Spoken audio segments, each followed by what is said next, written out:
Hello guys 2024 வந்து பல பேருக்கு பல மாதிரி போயிருக்கலாம். பட் எனக்கு வந்து பார்த்தீங்கன்னா யூடியூப் பொறுத்த வரையுமே நான் வந்து 2024 என் கன்சிஸ்டன்சியை நான் ரொம்பவே மெயின்டைன் பண்ணாமல் விட்டுட்டேன். பட் இந்த வருஷம் வந்து ரெகுலராக வீடியோ போட ட்ரை பண்ணுறேன். ஸோ அந்த வகையில் வருஷத்தோட ஃபஸ்ட் நாளே சீஃபு அப்படிங்கிற இந்த கேமோட ரிவ்யூ தான் ஆரம்பிக்க போகிறேன். ஸோ வீடியோக்கு வந்து எனக்கு புதுசாக இருந்தால் ஒரு சப்ஸ்கிரைப் பண்ணிட்டு சொல்லுங்க. சரி வாங்க இப்போ வீடியோக்குள்ளே போகலாம். நம்ம ஜெயிக்கிறோமா தோக்குறோமாங்கிறது முக்கியம் இல்லை நண்பா, கடைசி வரைக்கும் முயற்சி பண்ணமாங்கிறதா முக்கியம். இன்னும் சிம்பிளாக சொல்லணும்னா தோத்தாலும் ஜெயிச்சாலும்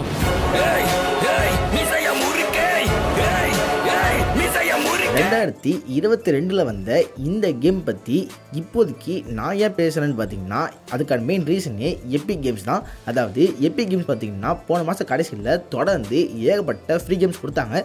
அதில் பார்த்தீங்கன்னா சில ட்ரிபிள் கேம்ஸ் சில கேம்ஸ் கொடுத்துட்டே இருந்தாங்க.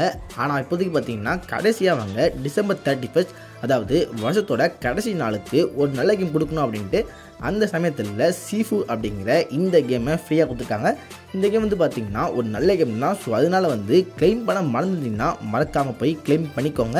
உங்கள்கிட்ட கேமிங் பிசி ஆர் லேப்டாப் ஒன்றுமே இல்லைனா கூட பிரச்சனையே இல்லை. உங்கள் மொபைலில் நீங்கள் கிளைம் பண்ணிக்கோங்க. நீங்கள் ஃப்யூச்சரில் ஒரு பிசி ஆர் லேப்டாப் வாங்கினீங்கன்னா உங்களுக்கு கண்டிப்பாக யூஸ்ஃபுல்லாக இருக்கும். ஏன்னா நான்லாம் பார்த்தீங்கன்னா என்னோடய லேப்டாப் வாங்கினது போன வருஷம் தான். பட் அதுக்கு முன்னாடியிலேருந்து ஏகப்பட்ட கேம்ஸ் நான் கிளைம் பண்ணியிருக்கேன். அந்த கேம்ஸ்லாம் பார்த்தீங்கன்னா அதுக்கடுத்து லேப்டாப் வந்ததுக்கு விளையாண்டுருக்கேன். ஸோ அதே மாதிரி பார்த்தீங்கன்னா உங்கள் லைஃப்பில் கூட நீங்கள் புது லேப்டாப் பிசி பில்ட் பண்ணுறப்ப உங்களுக்கு வந்து யூஸ்ஃபுல்லாக இருக்கும். அதனால் கிளைம் பண்ணிக்கோங்க. ஸோ ஃபஸ்ட் இப்போதைக்கு இந்த கேமோட பாசிட்டிவ் நெகட்டிவ் அப்படிங்கிற பார்க்குறப்ப இந்த கேமோட மிகப்பெரிய பாசிட்டிவே இந்த கேமோட காம்பேட் தான். இந்த கேமோட ஸ்டோரின்னு பார்த்தீங்கன்னா ரொம்பவே சிம்பிள் தான். நம்ம ஹீரோ இருக்கும், நம்மளோட அப்பா இருப்பார் பார்த்தீங்களா, அவர் வந்து பார்த்தீங்கன்னா ஒரு குங்ஃபு மாஸ்டர். அவர்கிட்ட ட்ரெயின் பண்ணிகிட்டு இருக்க ஒரு விஷயம் பார்த்திங்கன்னா ஒரு கட்டத்தை நம்ம அப்பனை கொண்டுருவான். ஸோ அப்படி கொண்டதுக்கப்புறம் அந்த இடத்துல பார்த்திங்கன்னா அவன் நம்மளுக்குள்ளே வருவான். அந்த இடத்துல பார்த்திங்கன்னா உங்களுக்கு 2 ஆப்ஷன் காட்டும். ஒன்று வந்து பாயை சூஸ் பண்ணலாம், அப்படி இல்லைனா கேர்ள் சூஸ் பண்ணலாம்.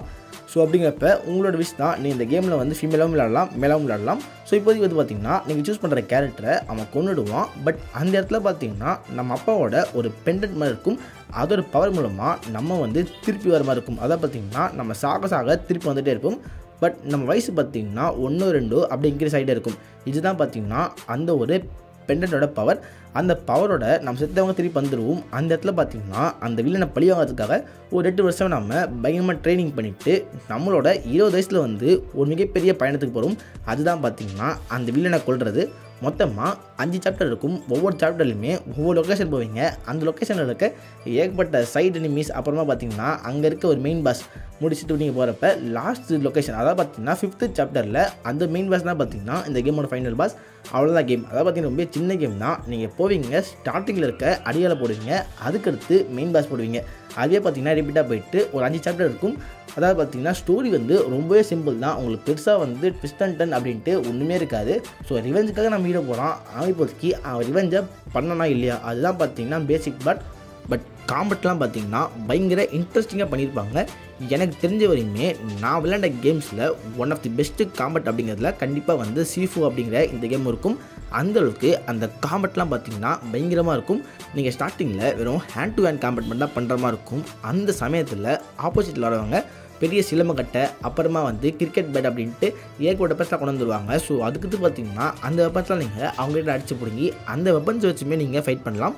உங்களுக்கு பார்த்திங்கன்னா வெப்பன் யூஸ் பண்ணி ஃபைட் பண்ண முடியும், வெப்பன் யூஸ் பண்ணாமே ஃபைட் பண்ண முடியும். அப்படிங்கிறப்ப அந்த காம்பெட்லாம் ரொம்ப சூப்பராக இருக்கும். இந்த கேமில் எனிமி வெரைட்டிஸ் அப்படிங்கிறதுலாம் பார்த்திங்கன்னா ரொம்ப அதிகமாக இருக்காது. பட் நீங்கள் ஒவ்வொரு சாப்டர் மாறி போகிறப்ப அந்த சாப்டருக்கு ஏற்ற மாதிரி வர ஆப்போசிட்டில் வர வில்லன்ஸ் இருக்காங்களே அவங்களாம் பார்த்திங்கன்னா வெப்பன்ஸை கொஞ்சம் மாற்றுவாங்க. ஸோ ஸ்டார்டிங்கில் வந்து நார்மல் கட் அப்படிலாம் இருக்கும். அப்புறம் போக போக கத்தி கொண்டு வருவாங்க. ஸோ இதுமாதிரி பார்த்திங்கன்னா அவங்களோட வெப்பன்ஸ் வந்து லைட்டாக சேஞ்ச் ஆகிற மாதிரி இருக்கும். பட் மற்றபடி டிஃப்ரெண்ட் வெரைட்டிஸ் ஆஃப் வில்லன்ஸ் அப்படிங்கிற மாதிரிலாம் பெருசாக இல்லை. 5 பாஸ் அப்புறம் வந்து ஏகப்பட்ட சைட் கிக் ஆளுங்க அப்படிங்கிற மாதிரி தான் இருக்கும். இந்த காம்பெட்டை இன்னும் கொஞ்சம் இன்ட்ரெஸ்டிங்காக மாட்டுறது இந்த காம்பெட்டில் நீங்கள் செத்ததுக்கப்புறம் வர அந்த மேட்டர் தான். அதாவது ஒரு கேமில் வழக்கமாக செத்து போனீங்கன்னா அந்த இடத்துல வந்து என்ன நடக்கும், அப்படியே வந்து லாஸ்ட் செக் பாயிண்ட் அப்படின்ட்டு அந்த இடத்துலேருந்து பார்த்தீங்கன்னா திருப்பி வருவீங்க. அதுவே சோல்ஸ் கேமாக இருந்தால் அப்படியே பார்த்தீங்கன்னா நீங்கள் கடைசி எங்கே சேவ் பண்ணிங்களோ அங்கேருந்து வருவீங்க. அந்த மாதிரி தான் இருக்கும். பட் இந்த கேமில் அதை அவங்க கொஞ்சம் டிஃப்ரெண்ட்டாக பண்ணியிருப்பாங்க. அதாவது ஸ்டார்டிங்கில் வந்து ஒரு பெண்டன்ட் மேட்டர் சொன்ன பார்த்தீங்களா, நம்ம ஹீரோ வந்து செத்ததுக்கு அப்புறமா திருப்பி வருவான், அவனுக்கு வயசாகிருக்கும் அப்படின்ட்டு அந்த மேட்டர் தான் பார்த்திங்கன்னா இந்த கேம் ஃபுல்லாகவே இருக்கும். நீங்கள் எந்த இடத்துல செத்து போகிறீங்களோ அப்படியே பார்த்தீங்கன்னா அதே ஸ்பாட்லேருந்து ஏஞ்சி நிற்பீங்க. ஆப்போசிட்டில் இருக்கிறவங்க பார்த்தீங்கன்னா அந்த இடத்துல ஷாக் ஆகி என்னடா நீ சாகவே மாட்டே அப்படின்னு டைலாக் சொல்லுவாங்க. ஸோ நீங்கள் ஏன்ச்சு வந்து அப்படியே பார்த்து சண்டை பண்ணியிருப்பீங்க. ஸோ ஸ்டார்டிங்கில் 20 வைப்பீங்க சொன்னீங்களே, ஸோ செத்து போகிறப்ப 20 வேணால் மாறும், அப்புறம் 22 மாறும். அப்படியே பார்த்தீங்கன்னா உங்கள் வயசு போயிட்டே இருக்கும்.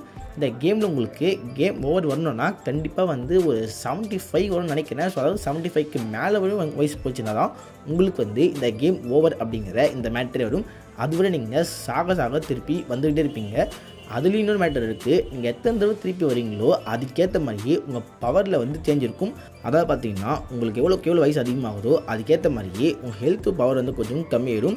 அதாவது வந்து ஹெல்த்து பார் பார்த்தீங்கன்னா அப்படி தான் இருக்கும். பட் உங்களுக்கு எனிமீஸ் அடிக்கிறப்ப உங்களுக்கு ஹெல்த் போடுறது கொஞ்சம் அதிகமாக இருக்கும். பட் அதுக்கேற்ற மாதிரியே உங்கள் ஸ்ட்ரென்த்து வந்து இன்க்ரீஸ் ஆகிருக்கும்.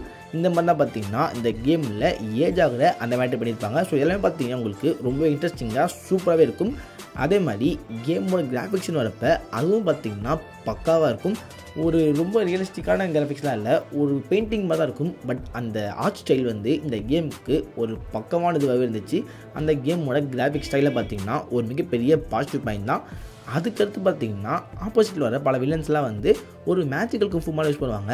அதே மாதிரி உங்கள்கிட்ட வந்து பார்த்திங்கன்னா அந்த பெண்டன்ட் இருக்குது, அதுவும் வந்து ஒரு மேஜிக் மாதிரி தான் இருக்கும். இந்த மாதிரி டிஃப்ரெண்ட்டான மேட்டர்லாம் காட்டுறப்ப அதுக்கான ஆர்ஜின் நம்ம எதிர்பார்ப்போம். பட் அந்த ஆர்ஜின்லாம் பார்த்திங்கன்னா இந்த கேமில் வந்து இருக்கவே இருக்காது. ஏன்னா இந்த கேமில் தான் அவங்க ஸ்டோரி டெல்லிங்கான இம்பார்ட்டன்ஸ் கண்டிப்பாக கொடுக்கவே இல்லை. இங்கே ஃபுல் இம்பார்ட்டன்ஸை அந்த ஒரு காமெண்ட்டில் போட்டதுனால அப்படியே பார்த்திங்கன்னா ஸ்டோரிலாம் விட்டுட்டாங்க. ஏன்னா வந்து மோஸ்ட்லி வந்து பார்த்திங்கன்னா உங்களுக்கு கட்சினே கம்மியாக தான் இருக்கும். அதாவது ஸ்டார்டிங்கில் கேம் ஸ்டார்ட் பண்ணுறப்போ ஒரு கட்சி வரும், அது பார்த்திங்கன்னா ஒவ்வொரு பாஸ் ஃபைட்டுக்கு முன்னாடி ஒரு கட்சி வரும். அவெல்லாம் பார்த்திங்கன்னா இந்த கேமில் இருக்க கட்சின்ஸு ரொம்பவே பார்த்திங்கன்னா கம்மியான கட்சின் தான். ஸோ ஸ்டோரி டெல்லிங்கில் கண்டிப்பாக வந்து இந்த கேம் ரொம்ப ஐடியாவாகும். பட் காம்பட்னு போனீங்கன்னா இந்த கேம் வந்து ஒரு அப்சல்யூட் மாஸ்டர் பீஸ். இந்த கேம் நீங்கள் ஆல்ரெடி விளையாண்டுருந்தீங்கன்னா இந்த கேம் பற்றி உங்களுக்கு தோன்றதை கமெண்ட்டில் போடுங்க. அதே மாதிரி ஸ்டார்டிங்கில் நீங்கள் 20 ஆரம்பிச்சிருப்பீங்க. பட் கேம் நீங்கள் முடிக்கிறப்ப உங்கள் ஏஜ் வந்து என்னவா இருந்தது அப்படிங்கிற அந்த மேட்டரை கமெண்ட்டில் போடுங்க. ஸோ நான் வந்து பார்த்தீங்கன்னா 34 முடித்தேன். ஸோ உங்களோட ஏஜை வந்து கமெண்ட் போடுங்க. அதே மாதிரி 10 out of 10 இந்த கேமுக்கு எவ்வளோ கொடுப்பீங்க அப்படிங்கிற இந்த மேட்டரை கமெண்ட்டில் போட்டுருங்க. இந்த வீடியோவில் தான் வீடியோ செலக்ட் பண்ணுங்கள், உங்கள் ஃப்ரெண்ட்ஸாகவும் ஷேர் பண்ணுங்கள், நம்ம சேனலில் மறக்காம சப்ஸ்கிரைப் பண்ணுங்கள். Okay, good bye. Yeah.